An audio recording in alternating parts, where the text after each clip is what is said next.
With the dynamic corners features in VectorScribe, you can add corner effects to any path with total ease and efficiency. You have precise control over the shape and size of rounded corners, and you can edit those corners easily too, either individually or as a group. And VectorScribe's dynamic corners work well alongside the live corners features of Illustrator CC. So let's take a look at the dynamic corners features of VectorScribe. I'll start by opening the Dynamic Corners panel, which I can get by choosing Window, VectorScribe, Dynamic Corners panel, and I'll click the panel to get the Dynamic Corners tool.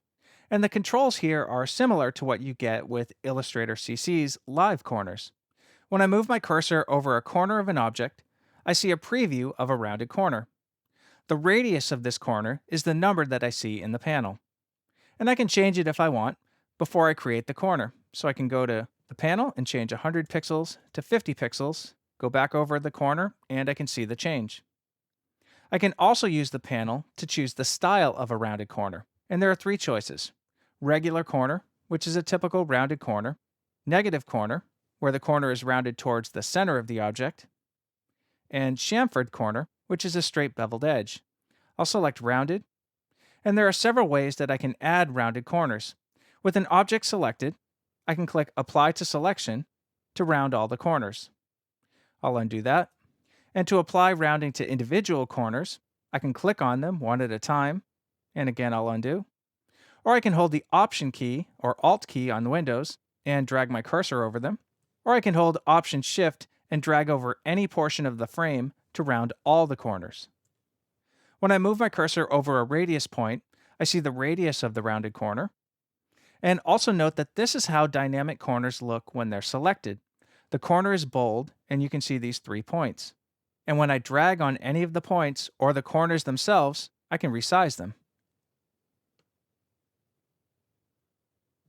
Note that you can use the dynamic corners preferences if you need to change the color or the style of the corner display. To open the preferences, double-click the Dynamic Corners tool or press Return or Enter when you have the tool. And you can see the controls here for the radius arrow, the radius point style, the annotation color, and the radius annotation, which shows the radius number. As long as I leave the preference for radius arrow turned on, I can still see my dynamic corners even when they're not selected. So if I click away, I can see those arrows and know that these are dynamic corners. I have to click on either the corner or the radius point to select it again. And I can shift click to select more than one corner if I need to, and I can drag to adjust them. If I drag all the way out, I can remove the rounding, and I can remove it from a single corner by double-clicking on the radius point. And I can easily click to add corners back. I can also use the panel to enter a specific value if dragging isn't precise enough, so I'll shift-click to select all 4 corners, and use the panel to change them all to 50 pixels.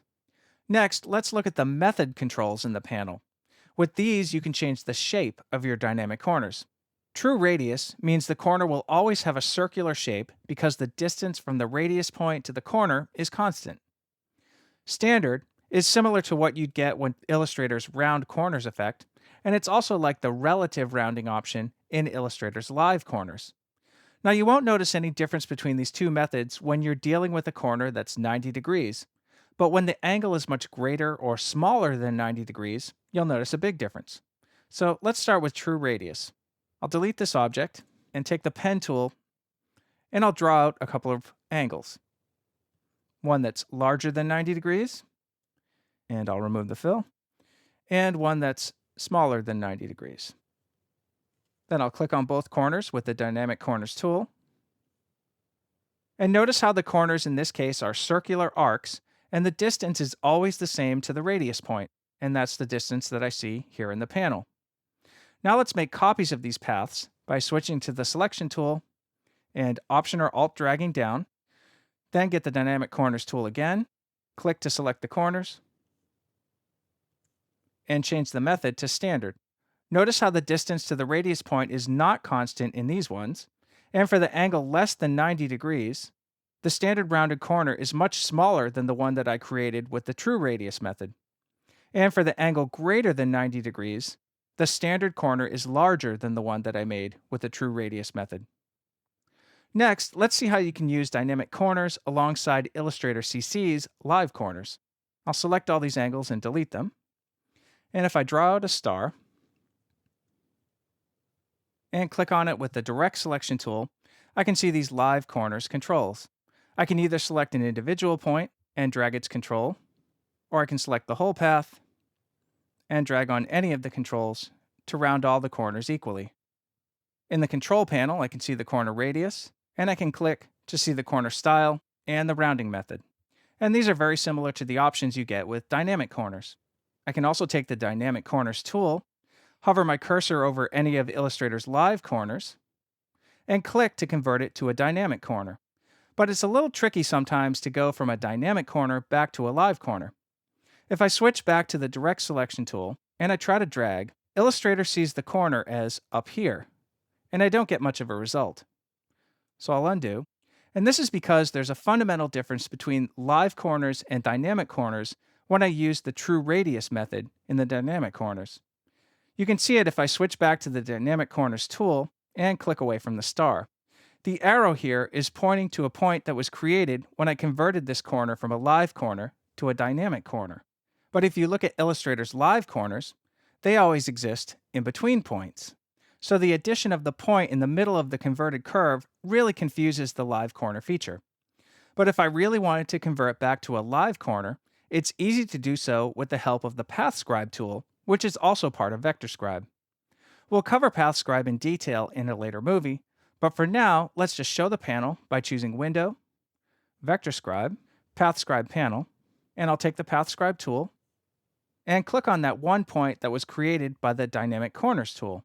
In the PathScribe panel, in the top row, I'll click on the last button on the right.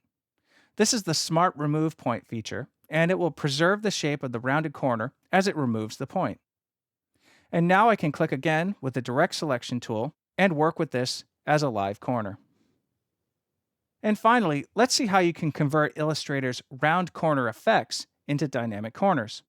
I'll select the entire star again and drag out all of the live corners. Then I'll choose Effect, Stylize, Round Corners. I'll keep the radius at 50 pixels and click OK.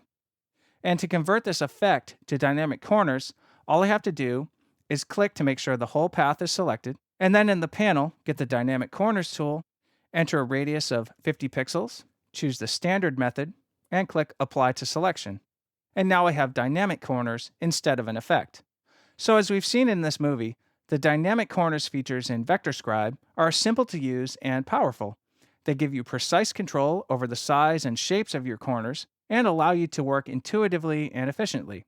And you can also easily convert Illustrator's live corners and corner effects to VectorScribe's dynamic corners.